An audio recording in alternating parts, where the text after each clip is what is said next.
You mentioned taxpayer money. Now, this interesting note about Scotland, which is Mm. having a census in 2022, but they're allowing people taking part to nominate if they're male or female based on how they're feeling that day, on how they identify that day, not according to their legal status. Now, this has caused a bit of a stir. Can you just tell me what the problem with that is? Why can't people who feel female say I'm a female?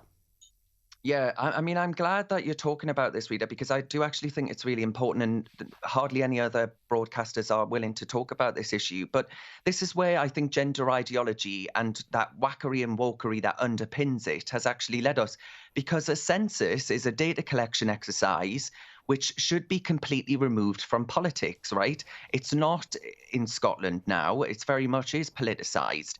And I think that's dangerous for several reasons. It's so social scientists, for example, can actually ensure that they have the correct data, and that so society and planners can actually make sure that we've got everything that we need, that men get what they need, that women get what they need. Because, as in a Sunday Times letter when this was proposed in the past for the whole of the UK, almost 100 academics noted that this guidance would effectively transform the sex question into one in gender identity, and therefore undermine data reliability on a key demographic variable. So it's a polite way of saying, basically, Rita, that sex on the census is important so that healthcare providers know that who will get prostate cancer, for example, which is limited to biological men, how many women will get cervical cancer, which is, of course, limited to biological women. And it sounds like I'm being really patronizing in saying this, but this is how mad that we have got.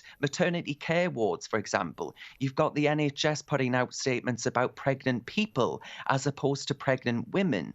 That you shouldn't politicize healthcare, because I think it's just so completely important. But the problem is the First Minister of Scotland, Nicola Sturgeon, is in coalition with the Green extreme colleagues. And I think she'll ruin such vital data just to pander to a minority of activists seeking to deny truth by refusing to acknowledge biological reality. And I think it just goes to show how far. The activists are setting the agenda, Darren. That is the problem, isn't it? They've got a very small but loud and powerful minority who are setting the agenda.